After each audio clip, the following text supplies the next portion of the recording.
Hello friends, मैं दीपक आप सबको इलेक्ट्रिकल दुनिया चैनल पे स्वागत करता हूं। दोस्तों, आज के वीडियो में देखेंगे कि पीसीसी रूम के अंदर क्या क्या होना चाहिए, क्योंकि पीसीसी रूम किसी भी इंडस्ट्री के अंदर बहुत ही इम्पोर्टेंट होता है, क्योंकि पीसीसी से ही सारे जगहों पे पावर सप्लाई किया जाता है।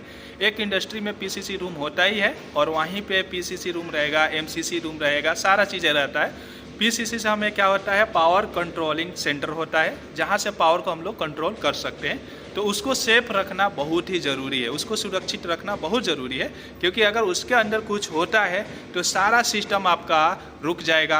कोई भी बड़ी इंडस्ट्री है, अगर पीसीसी के ऊपर कुछ भी होता है तो सारा प्लांट ही बंद हो जाता है, क्योंकि सारा पावर डिस्ट्रीब्यूशन हमारा पीसीसी के अंदर से ही होता है, पीसीसी रूम से ही होता है। तो चलिए हम लोग देखेंगे बारीकी से, एक एक चीज़ों को देखेंगे, क्यों दिया गया है और इसका मतलब क्या होता है, अगर नहीं देंगे तो क्या होगा।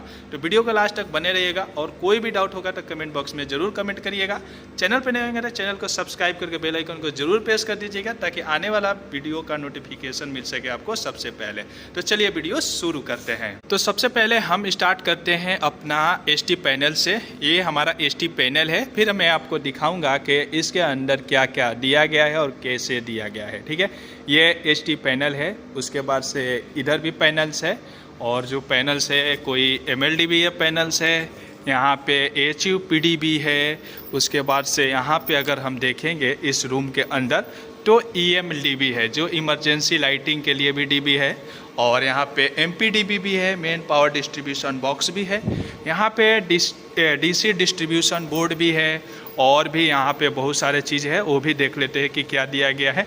ये हमारे पास बैटरी का रूम भी है। ठीक है, ये मतलब रूम जो है बहुत ही इम्पोर्टेंट रूम है। ठीक है, तो अब इस रूम के अंदर हम लोग देखेंगे कि क्या क्या दिया गया है और क्यों दिया गया है।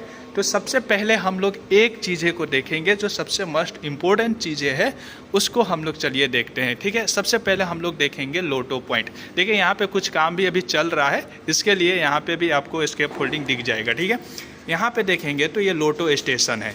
लोटो स्टेशन का इम्पोर्टेंट ये है कि यहाँ पे किसी भी मतलब पैनल के अंदर अगर आप काम करते हैं तो उसमें लोटो आप लगा सकते हैं। जैसे कि यहाँ पे भी मैं आपको दिखाता हूँ कि इसके अंदर में मान लीजिए कि इस हमें फीडर को ऑपरेट नहीं करना है, बाकी सभी फीडर को हमें ऑपरेट कर सकते हैं। तो हम क्या करेंगे कि इस फीडर को ऑपरेट जिसको नहीं करना है उसमें एक लोटो मार देंगे।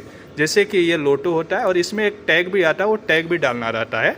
तो अभी हम टैग नहीं डाले हैं, वो टैग भी डाल देंगे। अब इसको हम कितने भी ऑन करना चाहेंगे तो ये ऑन नहीं होगा, क्योंकि ये जब यहाँ से देखेंगे कि ये जब अंदर जाएगा तभी जाके ये ऑन होगा, क्योंकि ये एक टाइप का लॉक होता है, तो लॉक हो जाएगा। बाकी चीज़ें में एक देखेंगे कि यहाँ पे लोटो नहीं होने की वजह से टाई भी मारा गया है, तो ये चलिए टेम्पोररी है, ऐसा आप नहीं करिए। ये थोड़ा टाइम के लिए किया गया है, पर ये परमानेंट सोल्यूशन नहीं है।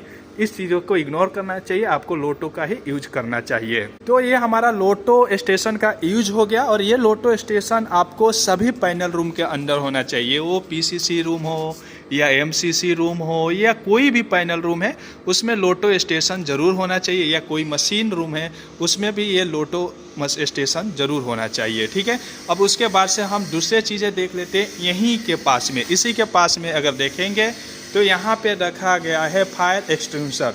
ठीक है, और एक चीज़ें और देखेंगे, यहाँ पे लिखा है CO2। यहाँ पे जो फायर है, आप पानी का यूज नहीं कर सकते हैं, तो इसलिए आपको CO2 जो फायर एक्सटिंग्विशर रहेगा उसी को यूज आपको करना पड़ेगा। CO2 ये ज़रूर होना चाहिए इस स्टेशन के रूम के अंदर, पैनल पीसीसी रूम के अंदर या कोई भी इलेक्ट्रिकल के जगह पे आप CO2 ही यूज करेंगे। दूसरा पानी और कोई भी दूसरा भी फायर एक्सटिंग्विशर आप यूज नहीं कर सकते हैं, तो वो बिल्कुल चीज़ों को ध्यान दें।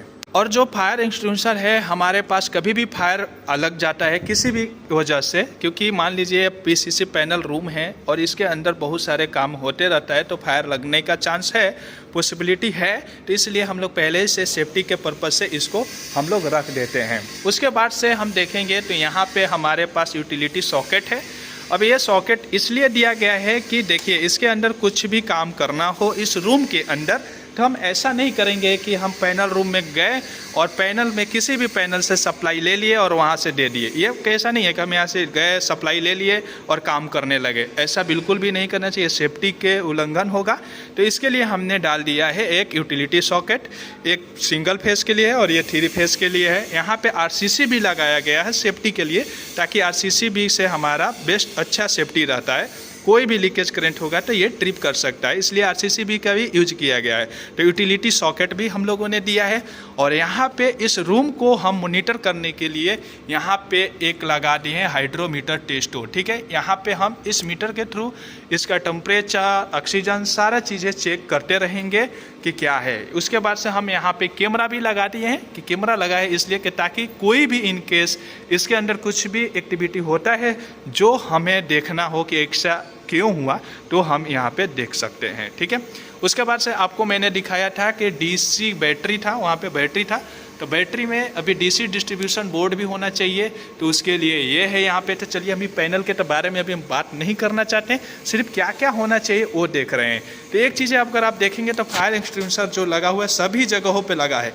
ये बहुत ही इंपॉर्टेंट है सेफ्टी के पर्पज़ से, तो इसलिए सभी जगहों पर लगा हुआ है।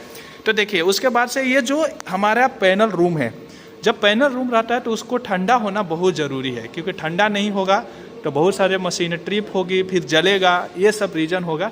इसके वजह से हमने यहाँ पे एसी डक्ट, AHU का डक्ट लगा हुआ है। ये मतलब कूलिंग लगा रहा है। ठीक है, ये रूम को कूल करके रखता है। जो ये सारा आपको दिख रहा है, ये कूलिंग एयर यहाँ पे आ रहा है, मतलब इस रूम को पूरा कूल करने के लिए मदद कर रहा है। तो ये सब पैनल के रूम के अंदर तो हो ही रहा है। फायर एक्सटिंग्विशर के साथ साथ में अपने रूम के कंट्रोलिंग कर लिए। और उसके बाद से इस कैमरे के पास में अगर देखेंगे तो एक लगा हुआ है यहाँ पे स्पीकर।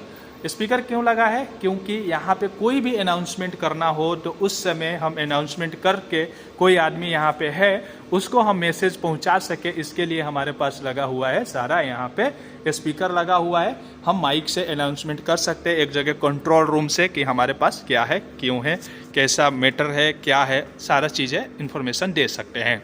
यहाँ पे अगर एक चीज़ देखेंगे तो ये एक पाइप है, यहाँ पे देखेंगे तो एक पाइप है और एक ये भी पाइप है। ये जो है CO2 मतलब के लिए है, CO2 गैस के लिए है, क्योंकि इसके अंदर ये देखेंगे तो सारा जो पैनल के अंदर है, अंदर लगा हुआ है। यहाँ पे अगर देखेंगे तो पास से देखेंगे तो ये देख रहे हैं, ये अंदर आ रहा है, ये भी अंदर आ रहा है, यहाँ पे भी अंदर आ रहा है। ये लगभग सभी पैनल के अंदर रहेगा। और उसके लिए ये दिया गया क्योंकि ये क्या देखिए, ये फायर एक्सटिंग्विशर क्या है, CO2 मतलब CO2 गैस ही इसी के अंदर है। तो हम भी वहाँ पे भी क्या कर रहे हैं, CO2 गैस के थ्रू ही हम यहाँ पे मतलब स्प्रिंग करेंगे और जो भी आग अंदर लगता है तो इसको ऑटोमेटिक सेंसर से ये ट्रिप करा देगा, मतलब सॉरी ऑटोमेटिक सिस्टम रहेगा इसके अंदर। मतलब देखिएगा तो ऑटोमेटिक सेंसर लगा रहेगा, इसमें कोई भी फायर होता है तो CO2 गैस इसके अंदर आने लगेगा, जिसका वजह से जो आग रहेगा, फायर रहेगा, वो वहीं पे बुझ जाएगा। ये सेफ्टी के पर्पज़ से इसको लगाया गया है। बाकी जो ये ठंडा करने के लिए जो है ये पूरे रूम में ही है, सारा आपको जितने भी पैनल रूम है वो सभी है। ये फर्स्ट फ्लोर है, उसके बाद से सॉरी ये ग्राउंड फ्लोर है, इसके बाद फर्स्ट फ्लोर भी है, दूसरा भी अभी दिया गया है, मतलब एरिया है पैनल रूम, वहाँ पे भी ये सारा सिस्टम लगाया गया है। तो उम्मीद करता हूँ इस वीडियो से आपने बहुत कुछ सीखा होगा, बहुत कुछ देखा होगा। अगर कोई भी डाउट होता है या कुछ आपका सवाल है तो कमेंट करके ज़रूर पूछिएगा, मैं उसका रिप्लाई ज़रूर दूंगा। और चैनल पे नए होंगे तो चैनल को ज़रूर सब्सक्राइब करिएगा। तो चलिए मिलेंगे किसी नेक्स्ट वीडियो में, तब तक के लिए जय हिंद दोस्तों।